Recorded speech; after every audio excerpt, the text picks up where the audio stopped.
today's video tutorial. My name is Sonja Chandler, and I have a business called Socks on a Rooster, furniture refinishing.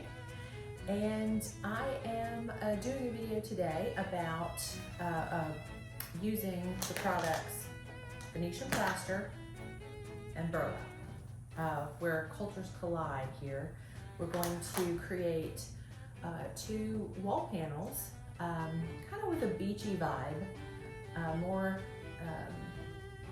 suited for a beach home or a little bit different decor where you might need one, something maybe even a little bit more rustic. So we're going to walk you through that, but if you would, before we get started, put your name down in the comments and tell us where you're from. We want to say hello. And also, if you do that, tag 3 friends. We're going to be giving away one of the products today that I'll be using. I'm going to be using Toscana milk paints along with the Venetian plaster and some mica powder to kind of give it an oyster shell, sort of a gleam to the frame to add to that beach feel. So if you would, put your name down in the comments again and tag some friends, and we'll be doing that later.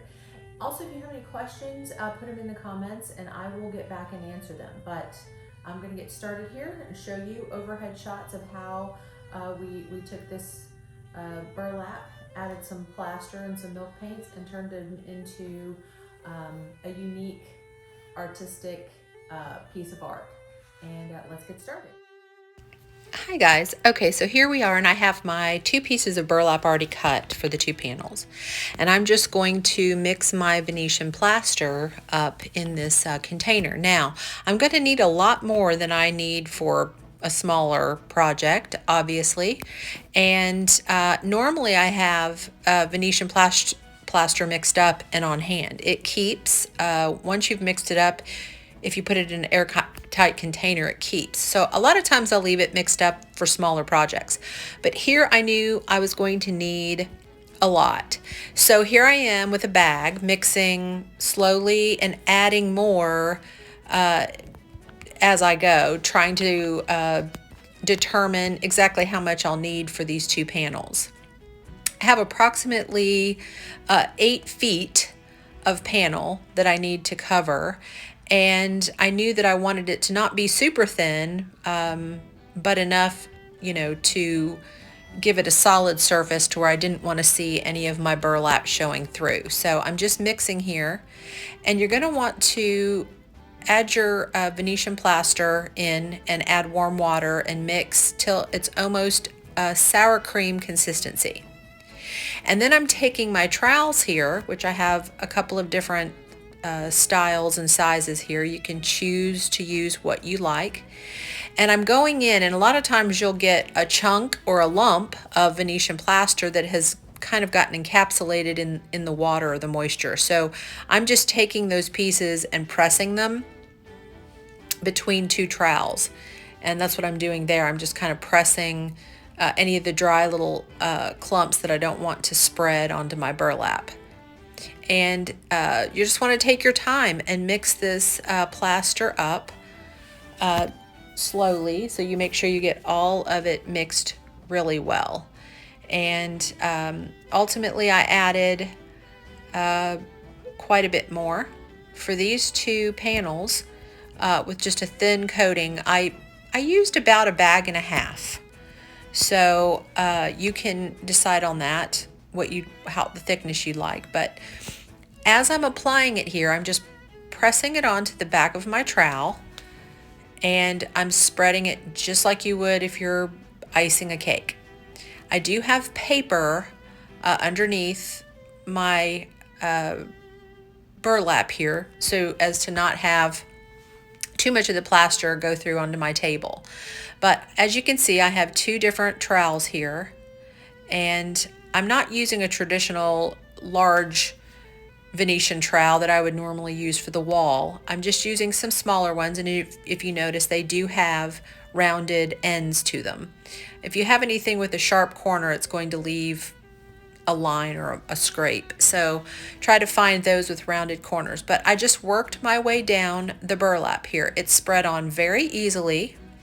And ultimately my goal here was to cover the burlap with the Venetian plaster to where I could not see that burlap texture show through.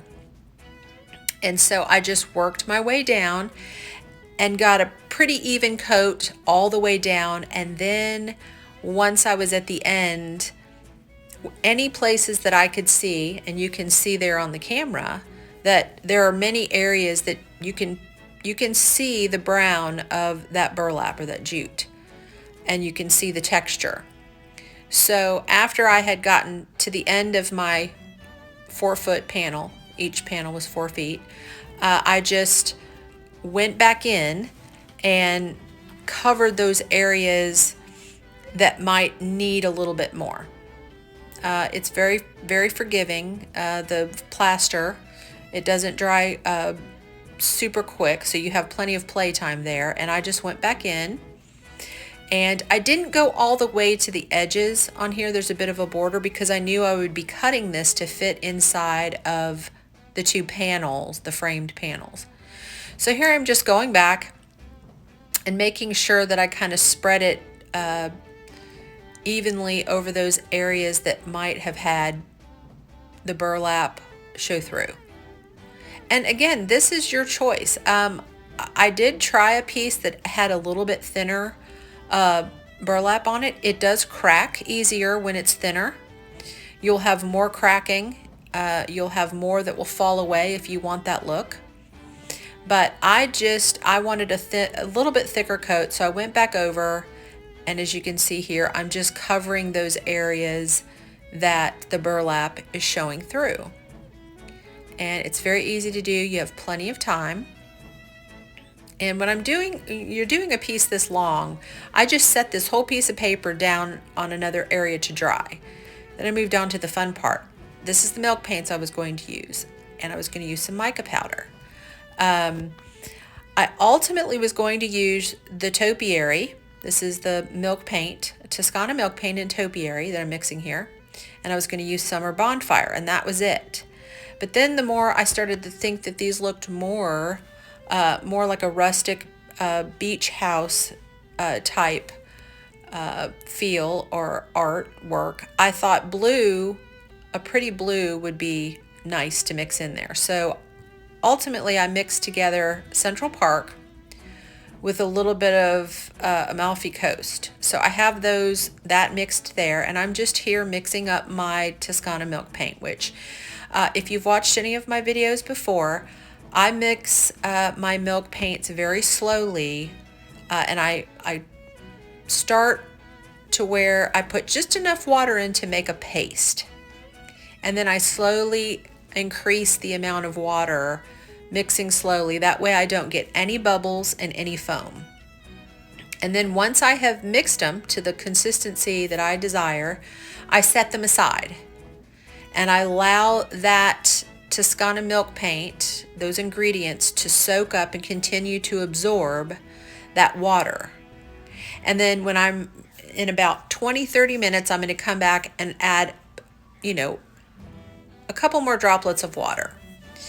And once that has dissolved, here I am ready to put my milk paint on. Now, ultimately, I wanted this entire thing to be in a topiary, but like I said, I added the blue. And here I am using a sponge brush, and then I quickly switched to a soft cloth. Because I was doing such a large, broad surface, the soft cloth worked better for me. So I was mainly trying to I didn't want streaks. So I was going over those areas to kind of do away with the streaks. And I blended in my blue. So here I am mixing up my milk paint as it has settled to the bottom. You'll want to mix it every time. And here I am with the soft cloth going in. Now, this Venetian plaster absorbs your milk paint very quickly. And that's fine. You can go back and add another layer. You can blend it. This is completely the artistic process here when you're working with painting milk paints over your Venetian plaster. It's completely up to you. I did add an accent color here of the summer bonfire, which I absolutely love this color, this yellow. And I just wanted it in on the edges. Now, I made sure I got far enough in because I was going to trim those edges, but I just wanted a touch of that summer bonfire to show in along the panel frame. So I'm just doing it around the edges. And as for the frame, I decided, and I had already painted these frames a long time ago when I brought them home. I painted them in one step. You're not going to see the ballet white that I painted, but I did the frame in Luxe Gray.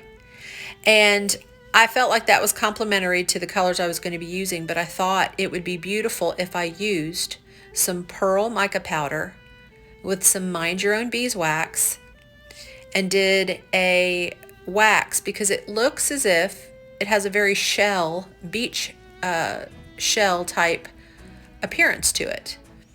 And as I added that mica powder on, the wax mica powder mix, it looked very much like the inside of an oyster shell. It had that beautiful shimmery gleam to it, and I knew that that would perfectly complement the beach tones that I had chosen in the milk paint.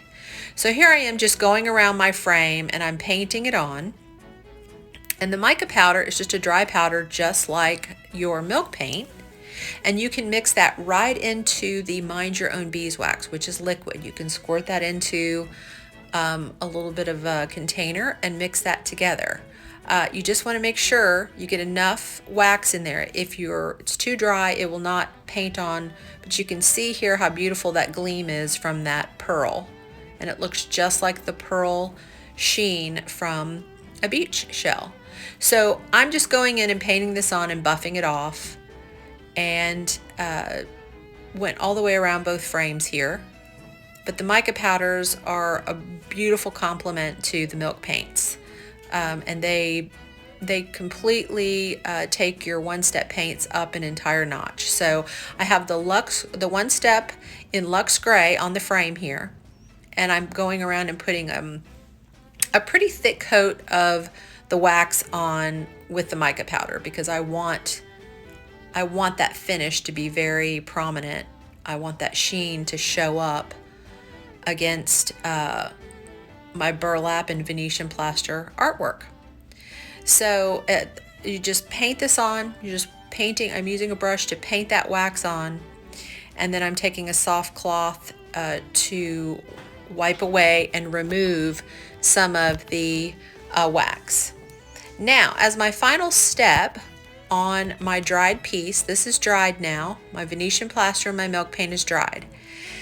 And ultimately here is where you could do a stencil. It'd be beautiful with a stencil in brown or a complementary tone to add to your beach feel. But here I decided to take some gilding size, and I am just taking a artist trowel spatula, and I'm just spreading it on randomly, very natural, as if you might find flakes of gold in a shell. And it's really up to you. I say add a little at a time, and then once your gold leaf is applied here, you can go back and add more. But if you haven't done gold leaf, you put the adhesive down first, and then you once it's dry and it's become tacky, it will be sticky like the back of a sticker, but it's not wet. You go in and you lay your gold sheets on like I'm doing here. And you just take a dry brush, and that adhesive will just grab that gold leaf. It will stick right to those areas in which you have troweled it on. And I am at this point just making sure that it's pressed down very well.